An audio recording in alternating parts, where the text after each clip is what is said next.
Hello there, Geminis.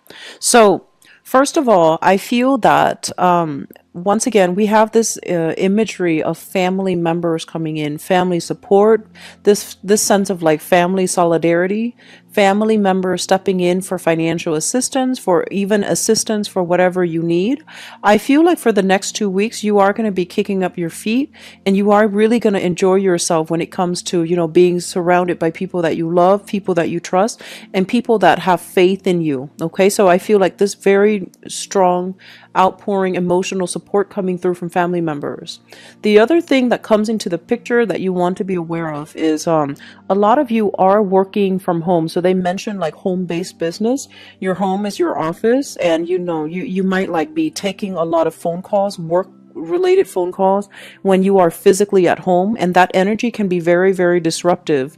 Don't bring work home, or at least designate an area in your home so that you can take these phone calls, or you can sit down and really do the necessary work, rather than crowding your environment, your home environment, which is supposed to be your haven, with a lot of work responsibilities. Okay, so they mention in the work environment there is an environment where structure, system, rules, regulations are breaking down, and I feel like people are calling you left and right. They're trying to reach out to you, they're trying to get into contact with you. So it's like very last minute, late night phone calls that you're going to have to attend to, and it seems like the environment itself is a little bit hectic and is a little bit chaotic.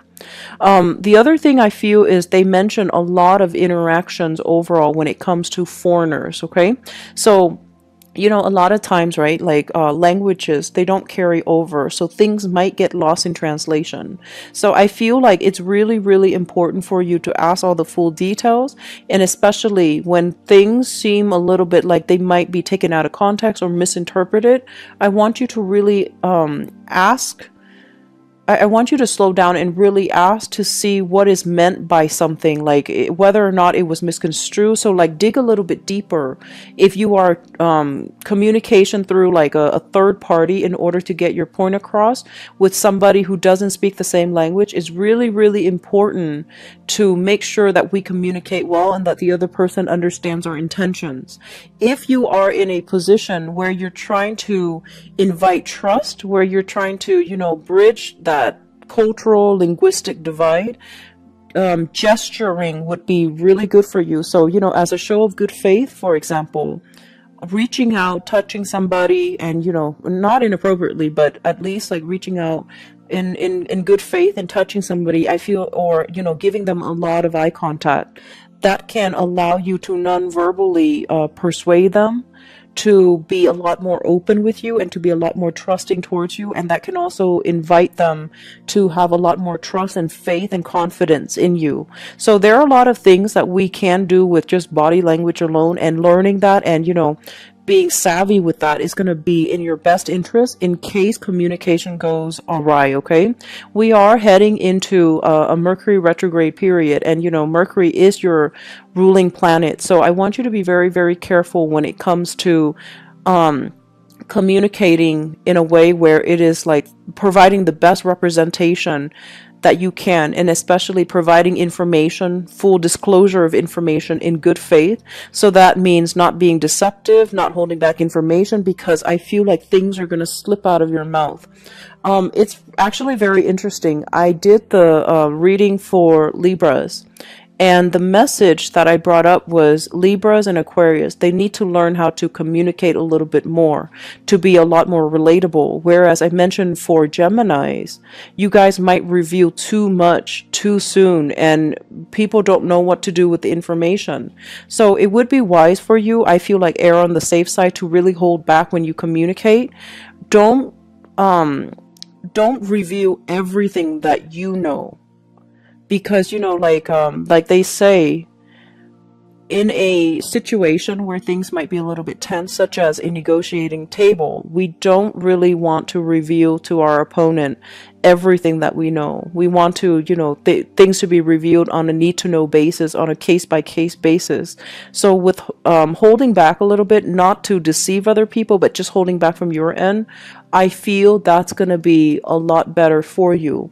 And I feel like when you're interacting for this month, ask a lot of questions. Allow people to talk, and especially allow them to review things. Take a little bit more of a receptive rather than a proactive stance. Ask questions, get to know people a little bit better, gauge their body language, and be a little bit more receptive so that you can have time to assess and analyze, what they're doing, what they're thinking, rather than just, sharing so much information. I feel like it would be in your best interest to try to pull back your energy a little bit and ask, follow-up question and ask a lot of questions. In the relationship sector, what we do have here is, I feel like there are a lot of people giving you, kind of like that eye, like the little wink. So it means like, people soliciting you from afar, but they're doing it in a very, I want to say like a very covert way. Okay. And so you don't want covertness. You want people to be very clear about their expectations, and you want people who like you to really step forward. You want people to take initiative and to take charge. So if they're giving you sideways glances, if they're giving you, like covert acts of flirtation, ignore it. Okay, that's not really worth your time pursuing. So I feel that unless they're able to own up to their actions and they're coming at you with guided and specific intentions, don't waste your time. All right. I feel overall there's a lot of work that needs to be done. The income sector looks very, very nice. It looks very highly lit up. So I don't feel finances will be a major concern for you, but I do feel like there are a lot of options to consider when it comes to work. And I do feel a lot of you, your work is your home, and like your office is in your home, or your home is in your office. So it feels like a major blending of the home life with the work life, which might not be good for you. So you need to take some time away from it and just, try to keep these things separate. Okay. So I'm going to be back for the for the monthly reading. And I don't know why I always talk so fast in your readings. So I apologize, but I wish you all the best, and I'll be back to talk to you guys soon. Okay. Take care of yourself, get plenty of rest, and, having a little bit of a break from work would be really good for you. Okay. Take care. Bye bye.